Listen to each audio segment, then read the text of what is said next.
voy a leer un pequeño texto que de manera previsible lleva el título de Agua de Tabasco.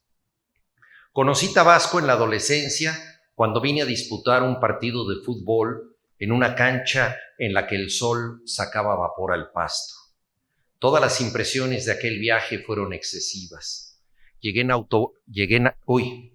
autobús contemplando el agua que enmarcaba los paisajes. En Comalcalco supe que la intrincada caligrafía de la vegetación dialogaba con la geometría de las pirámides. Descubrí ríos para nadar, como en un verso de Carlos Pellicer, chorreando la aurora, y ceibas que se alzan con la contundencia que aquí adquiere la madera. El Museo de la Venta mostraba al aire libre los remanentes de la cultura inaural de Mesoamérica, que esculpió a gran escala piedras que parecían caídas del cielo como una rotunda manifestación de lo que se cuece en la estratosfera. Volví años después, cuando el gobernador Enrique González Pedrero y su esposa, la novelista Julieta Campos, promovieron la cultura con el ánimo de quienes emprenden una cruzada. Visité el Teatro Campesino en Oxolotán y recorrí los más diversos municipios. En Pejelagartero, sección tercera, impartí un taller en una palapa habilitada como telesecundaria ante los alumnos del poeta Teodosio García Ruiz, colaborador de la revista El Pochitoque Alusado.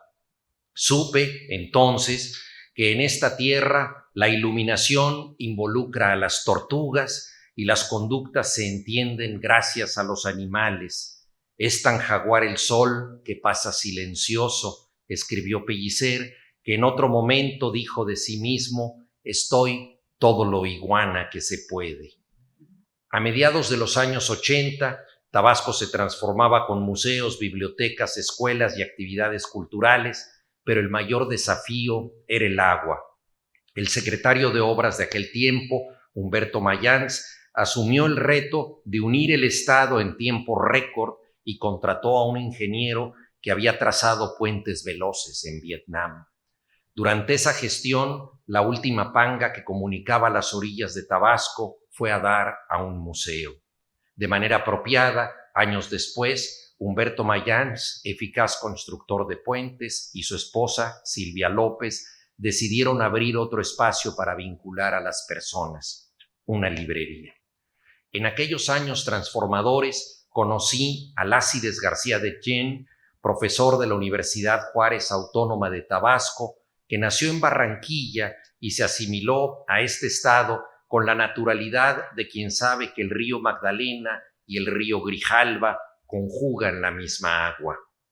García de Jen promovió la cultura con desparpajo, convencido de que la inteligencia es una fiesta que se estropea con innecesarias solemnidades. Fue fundador y rector de esta universidad olmeca, que en un exceso de generosidad hoy me honra con un doctorado para el que no estudié y que en modo alguno podía anticipar. Tabasco, lo sabemos, es pródigo en exageraciones. La sorpresa de estar ante ustedes me obliga a hacer una promesa. No recibo este reconocimiento como alguien que lo merece, sino como alguien que tratará de merecerlo. La alacena de tesoros tabasqueños es muy amplia. Dada mi formación, mis favoritos y a los que me concentraré son de naturaleza literaria. En los años 80, los poetas Teodosio García Ruiz, Ciprián Cabrera Jasso y Francisco Chico Magaña se convirtieron en mis interlocutores para entender la poesía tabasqueña de insólita fecundidad. Poeta del amanecer espiritual, García Ruiz escribió un libro donde todo es descubrimiento. Los versos de Yo soy el cantante recuerdan lo que el joven Pellicer escribió a un amigo en una carta: tengo 23 años y creo que el mundo tiene mi misma edad. De manera lógica, en una tierra en permanente renovación vegetal, donde las ramas publican hojas cada día, los poetas han mostrado una pasión adánica. Nombran el mundo como si apareciera por primera vez. Hay un nuevo día en la visión del hombre nuevo, escribió Teodosio García Ruiz. Por su parte, Ciprián Cabrera Jasso, el entrañable Pano, convirtió la naturaleza en un espacio de meditación recorrido por una espiral que me eleva hacia círculos de luz, y Francisco Magaña prolongó esa tentativa con versos que registran las plegarias de un entorno dominado por el transcurrir insomne de los vientos, donde las plantas crecen como la tinta que se interroga a sí misma en la escritura. La frecuentación de estos poetas me llevó a sus imprescindibles antecedentes. El más próximo ya era objeto de leyenda: José Carlos Becerra, muerto a los 34 años en Italia, en la carretera Brindisi. Nacido en Villahermosa en 1936, Becerra se inició en la literatura escribiendo cuentos. El primero de ellos, que recibió un premio, lleva el título de El ahogado. El agua, que determina la exuberancia de Tabasco, también representa una amenaza. Ya en la Ciudad de México, a donde llegó con el fin explícito de estudiar arquitectura y el implícito de ser escritor, Becerra contó con el apoyo del poeta tabasqueño José Tiquet, autor de Hacer la muerte. Un verso de ese libro captura la capacidad humana de provocar amaneceres. Dice Tiquet: cuando se abren las manos, habla el día. Ese gesto fundacional resume la tentativa de los poetas tabasqueños. Tiquet fue decisivo para que Becerra pasara de la prosa a la poesía. Sin embargo, el versificador conservó algo del cuentista. Sus versos serían largos, cuando no larguísimos, y contarían historias. El otro encuentro decisivo de José Carlos Becerra fue el de Carlos Pellicer.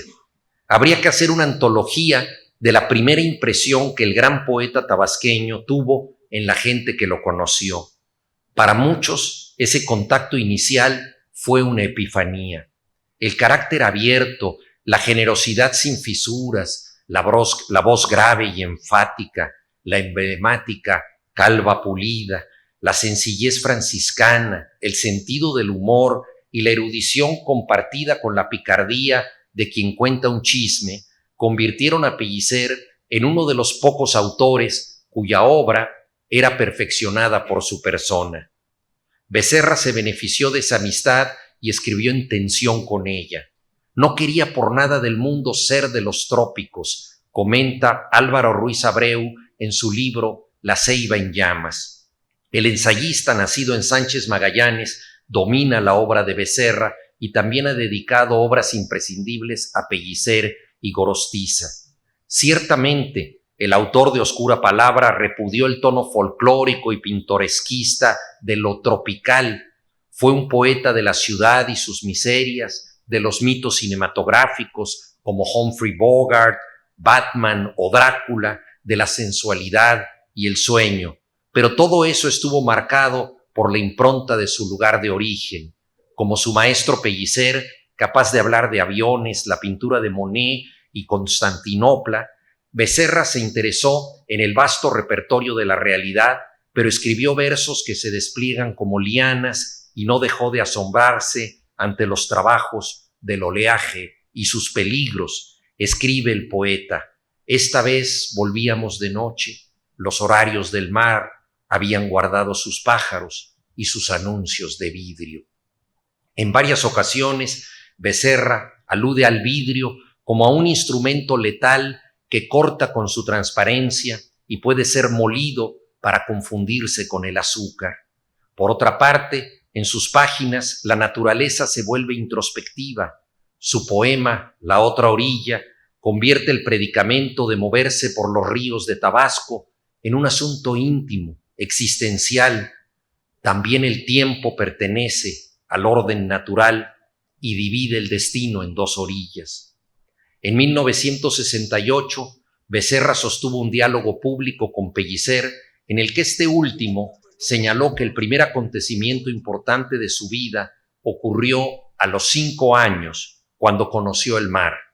Becerra no asumió ante la naturaleza una actitud tan celebratoria como la de su maestro, pero su poesía es inseparable del influjo, muchas veces temible, del agua torrencial y revuelta. No en balde, el libro póstumo que reúne sus 6 poemarios lleva el título de El otoño recorre las islas. En uno de sus poemas más conocidos, Batman, Becerra ubica al caballero oscuro en una habitación donde aguarda, desesperado, la señal que le permita actuar. Escruta el cielo con ojos insomnes, sin obtener respuesta, mientras su traje cuelga de una silla. El héroe asume la condición religiosa de quien espera un llamado del cielo. Al mismo tiempo, es un habitante anónimo de la ciudad, el hombre que lleva el simulacro de una vida en un cuarto cualquiera y sueña enormidades que no habrán de ocurrir. Muerto a los 34 años, Becerra fue apreciado por Carlos Monsiváis como el poeta de la ciudad y por Álvaro Mutis como un poeta de las aguas. Lo cierto es que su obra vasta y variada parece escrita desde un mismo sitio, donde lo urbano no es ajeno a las condiciones del clima, una habitación hechizada en la que, como Batman, el poeta escruta con impaciencia el cielo. Becerra fue fiel a 2 insoslayables afluentes tabasqueños, José Gorostiza y Carlos Pellicer. La tradición poética mexicana se inscribe entre estos extremos. Nacidos en 1901 y 1897, respectivamente, los futuros poetas se conocieron, al decir de José Gorostiza, cuando aún estaban en brazos de sus madres, pues sus familias eran amigas. Sin embargo, trabaron auténtica amistad hacia 1917 en la Ciudad de México. Resulta difícil pensar en 2 temperamentos más distintos y complementarios. Pellicer tenía un entusiasmo contagioso que lo llevó a recorrer el mundo, a asumir la causa bolivariana, a apoyar la aventura política de José Vasconcelos al precio de ir a la cárcel, fundar museos, reunir recursos para pueblos indígenas, renovar el arte popular de los nacimientos y escribir poesía sin detenerse, con soltura fluvial. En Colores en el mar y otros poemas, Pellicer declara: en medio de la dicha de mi vida, deténgome a decir que el mundo es bueno. El siguiente verso es dramático y por eso mismo refuerza el optimismo de la declaración inicial. El poeta está feliz por la divina sangre de la herida. El dolor no empaña su pasión. De manera inmejorable, Gabriel Said dijo que Carlos Pellicer le ha puesto casa a la alegría. Cuando visitó las ruinas de Machu Picchu, Pablo Neruda hizo una broma. Comentó que le parecía un sitio estupendo para hacer un asado.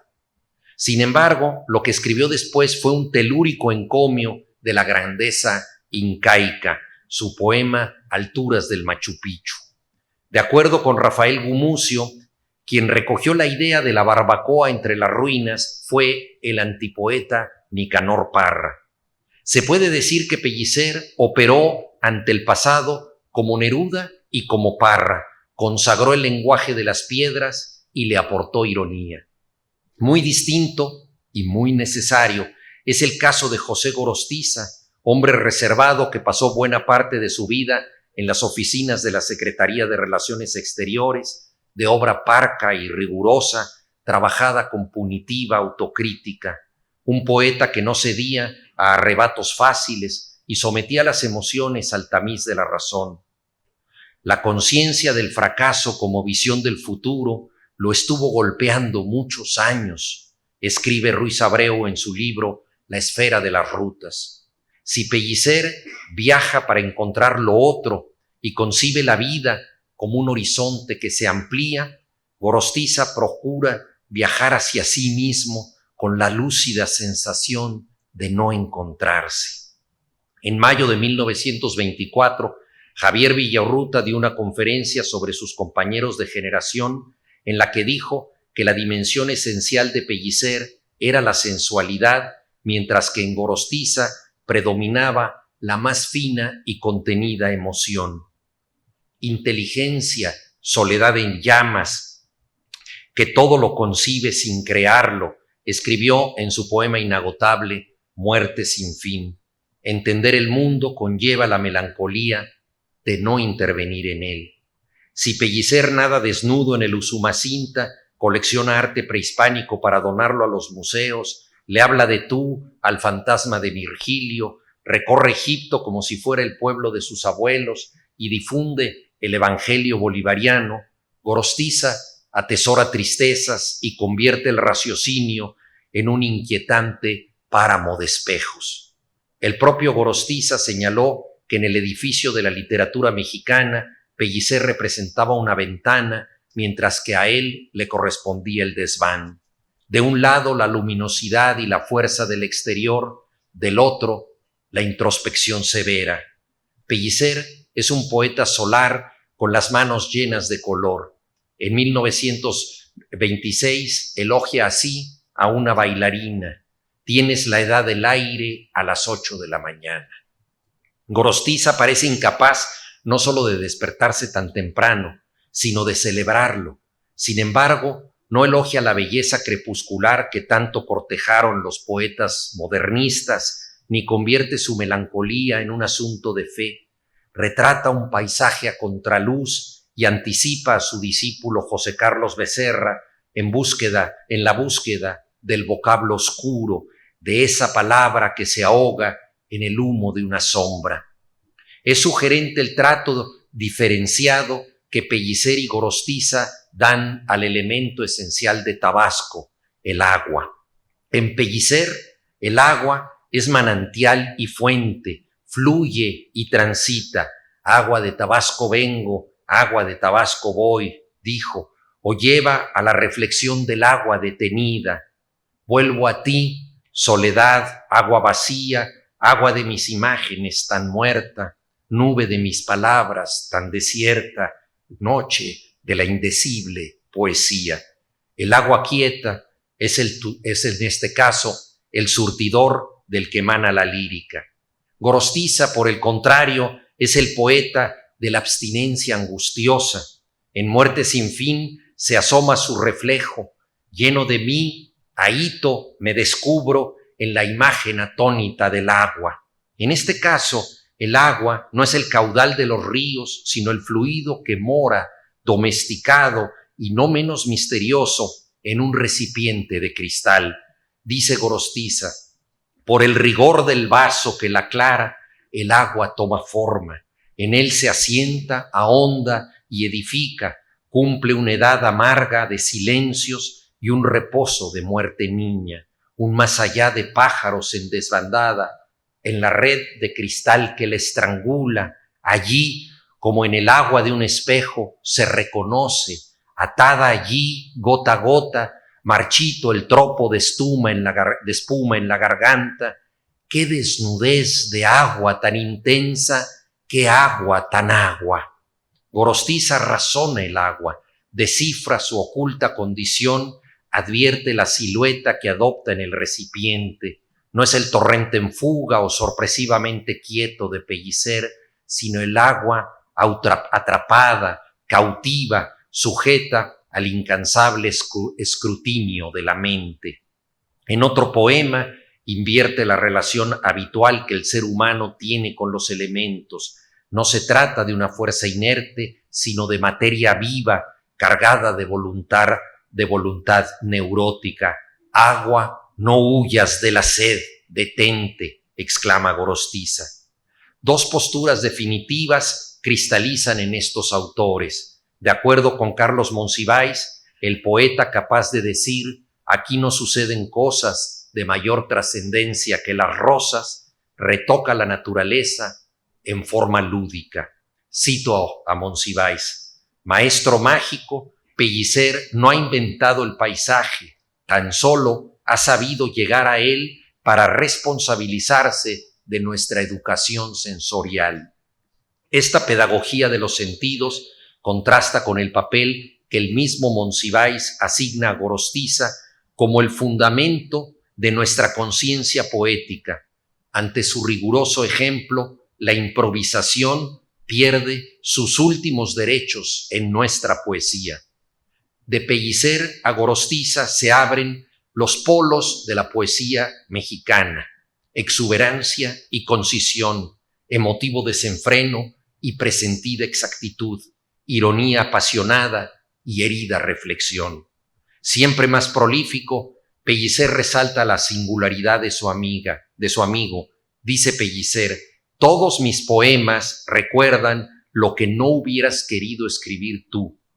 Y Octavio Paz dice de Gorostiza: su obra es más un silencio que una voz. Se refiere a la calculada escasez de su producción, pero sobre todo a la forma en que en ella operan con eficacia la ausencia y el vacío. Pellicer tiende a la energía centrífuga, Gorostiza a la energía centrípeta. Uno aspira a despegar, el otro se mantiene en tierra. Concluyo con una faceta aérea de Pellicer. Hace unos años publiqué un artículo en el que sugería que el nuevo aeropuerto de la Ciudad de México llevara el nombre del poeta que escribió. Desde el avión vi hacer piruetas a Río de Janeiro, arriesgando el porvenir de sus puestas de sol.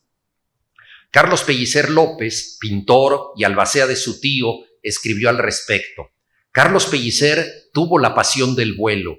En su juventud pensó seriamente en estudiar en una escuela de aviación, conoció y voló con pilotos famosos y todavía en 1926, cuando viajó a París, tenía la esperanza de ser admitido en una escuela de aviación. Alfonso Reyes hizo las gestiones necesarias, pero el elevado costo de los estudios impidió definitivamente el proyecto. Sin embargo, nunca abandonó el gusto por el vuelo y la noche del 21 de mayo de 1927, Pellicer fue una de las 7 personas que ayudaron a Lindbergh a empujar el espíritu de San Luis hacia un hangar en el campo aéreo de Le Bourget después del histórico vuelo. El poeta recordaría siempre la doble hazaña, la de Lindbergh y la suya, que le costó la pérdida del saco y de un zapato. Hasta aquí la cita sobre Carlos Pellicer de su sobrino. En Río de Janeiro, Pellicer fue copiloto de Francisco S. Espejel, quien practicó un looping arriesgadísimo que casi arruinó los festejos de la independencia brasileña. Dice Pellicer: volar es el arte que encierra en sí todas las artes y economiza la desagradable tarea de exteriorizarlos. El secreto de toda aptitud consiste en mirar las cosas desde el punto más alto. Hasta aquí la cita. Gabriel Said ha recordado que el correo aéreo se inauguró a nivel mundial el 6 de julio de 1917 en un vuelo de Pachuca a México. Nuestro país decidió que las palabras volaran en cartas. Desde mucho tiempo antes ya volaban en la poesía. Como siempre faltan aeropuertos, alguno recibirá el nombre de Carlos Pellicer. Mientras tanto, el poeta aviador continúa su ruta y desde la torre de control recibe el consejo, siempre exacto, de José Gorostiza. Muchas gracias.